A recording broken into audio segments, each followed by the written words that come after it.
Kiyaro municipality Lutela pa Bulu magiti kuno kitikitam ni mono yupa gamente manyen me parish development modo po maro kelo bot keni yup mo mabe piene tibo kigien magiti ikabero mabuji ken charo ni gen wani karibe ni kemiyo percent piardek paliman mo bachere parish wenge bot Bulu kini wani man food knock pien Bulu tichan matek tuwale la kompere patiti mapoli ken gen magamiti gamento mili mo tongoro to madak madita loyo pi Bulu magiti Uganda olo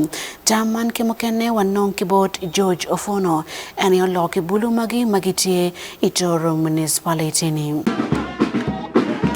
Ishakruok ma orome shan munger ne parish development modo mubinti kelo gatonga matingo malo wi peshin matimo 34 mawi 100 e piny ma Uganda ka wefur ma ijo timo gimoro manyalo kethore jodome mogowa obinti kethe kakare shan me magenere ne ikis milega shiel ma pesa kidho neno lak pesa matimo milion 100 kiketo ikis muluka thoko piny ma Uganda gi pi shere ni 30 mawi 100 ma pesa me bero bedi apasoye to kada bedi nende ni soye achiel kuom jono migeno ni juripo lemo swatek tek wuok kuom shan me mathoth kuom jo jutie gi paro ni me obedo tuodo iromo pasoye moshanere kod kiti papa jo mung'ere ni Tororo District Youth Advocacy Network kod kabedo pasoye i district ma Tororo muluong'ere ni The Youth Parliament jutel pasoye i district me jobedo ka joywak ni ruma thoth chan paka ma parish development modo me nitie boro gi jom kina ngir malais ba kipenjo chanre ye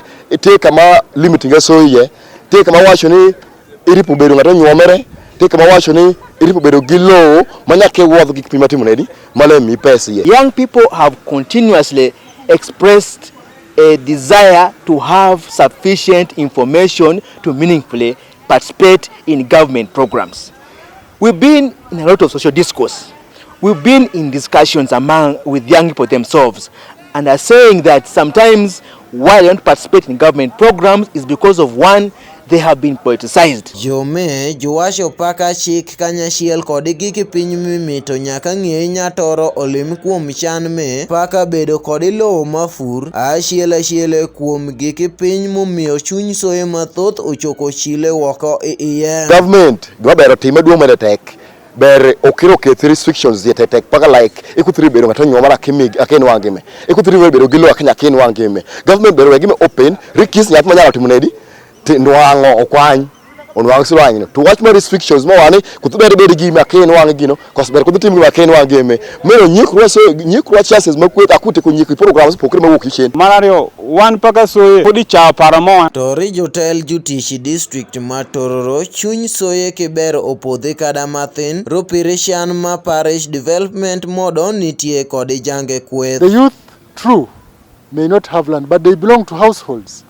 The parish development model, the entry is the household. So within their household, they can request for land from their parents, or their parents can identify them to be the entry to represent the household at the parish development model session. Iloka ng'eya mochwiny kod Wan Lu TV, an George Ofono kod Tororo.